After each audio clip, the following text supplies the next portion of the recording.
In the 16th century, the mathematician Robert Ricord wrote a book called The Whetstone of Wit to teach English students algebra. But he was getting tired of writing the words is equal to over and over.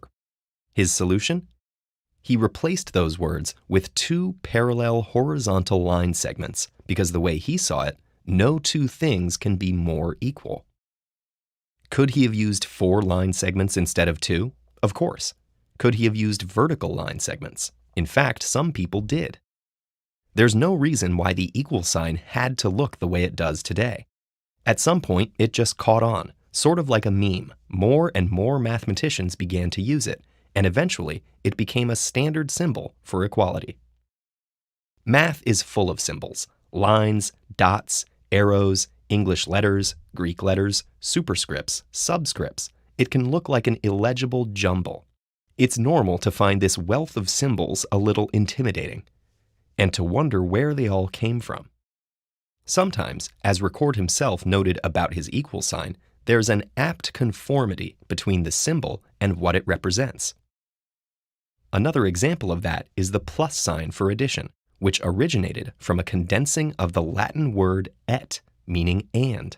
Sometimes, however, the choice of symbol is more arbitrary, such as when a mathematician named Christian Cramp introduced the exclamation mark for factorials, just because he needed a shorthand for expressions like this. In fact, all of these symbols were invented or adopted by mathematicians who wanted to avoid repeating themselves, or having to use a lot of words to write out mathematical ideas. Many of the symbols used in mathematics are letters, usually from the Latin alphabet or Greek.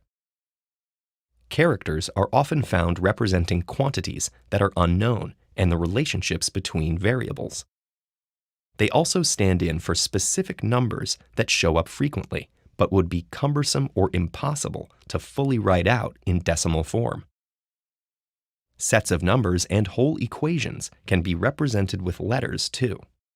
Other symbols are used to represent operations. Some of these are especially valuable as shorthand because they condense repeated operations into a single expression. The repeated addition of the same number is abbreviated with a multiplication sign, so it doesn't take up more space than it has to. A number multiplied by itself is indicated with an exponent that tells you how many times to repeat the operation. And a long string of sequential terms added together is collapsed into a capital sigma.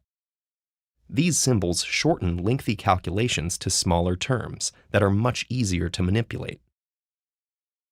Symbols can also provide succinct instructions about how to perform calculations.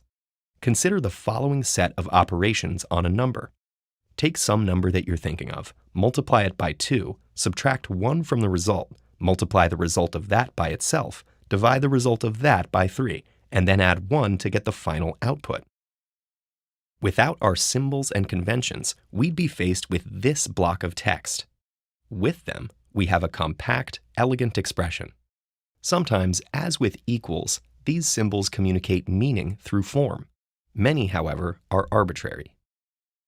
Understanding them is a matter of memorizing what they mean and applying them in different contexts until they stick, as with any language. If we were to encounter an alien civilization, they'd probably have a totally different set of symbols. But if they think anything like us, they'd probably have symbols. And their symbols may even correspond directly to ours. They'd have their own multiplication sign, symbol for pi, and, of course, equals.